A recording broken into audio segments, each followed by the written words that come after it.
আলিয়া কেবির ভাই, আমাদের কোরআন প্রশিক্ষণ কেন্দ্রের জন্য কি কি কাজ সবচেয়ে উত্তম সেটা বলবেন।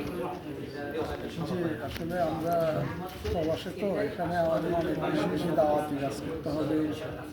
মানুষের কাছে আমরা দাওয়াত পৌঁছে দিব। আমরা প্রবাসে অনেক ভাই অনেক সমস্যা থাকি, আমরা তাদের পাশে সবসময় দাঁড়ানো উচিত। সুখে এবং দুঃখের সব অবস্থায় আমাদের তাদের সাথে থাকা উচিত। যারা নতুন ভাই আসে তাদেরকে আমরা কিছু পরামর্শ দেওয়া উচিত। দেশের কানুন, দেশের সব কিছু সম্বন্ধে আমরা তাদেরকে অবগত করা উচিত। তাদের পাশে আমরা যে দাঁড়াই তাদের রাস্তা বাতিল দেওয়া উচিত। আমাদের সংগঠন তো বহুমুখী কর্ম করে, এই বিষয়ে আমাদের এই কাজগুলো করা আমাদের বিশেষ জরুরি। আর আমাদের আন্দোলনের ব্যাপারে, ইসলামী আন্দোলনের কাজের জন্য কিছু বলেন। জি, ইসলামী আন্দোলন আসলে তো প্রত্যেক মুসলমান নারীর উপর খরচ।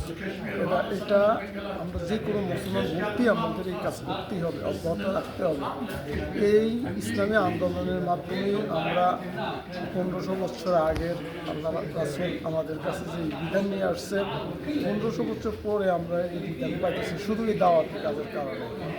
তো প্রত্যেক মুসলমান নারীর উপর এই দাওয়াতি কাজ করা অবশ্যই জরুরি। এটা পড়াশোনা করেও খরচ আমাদের সবাইকে করতে হবে এবং আমাদের পরবর্তী যারা আমাদের প্রজন্ম তাদেরকে এই ব্যাপারে উদ্বুদ্ধ করে এর প্রতি আকৃষ্ট করা উচিত।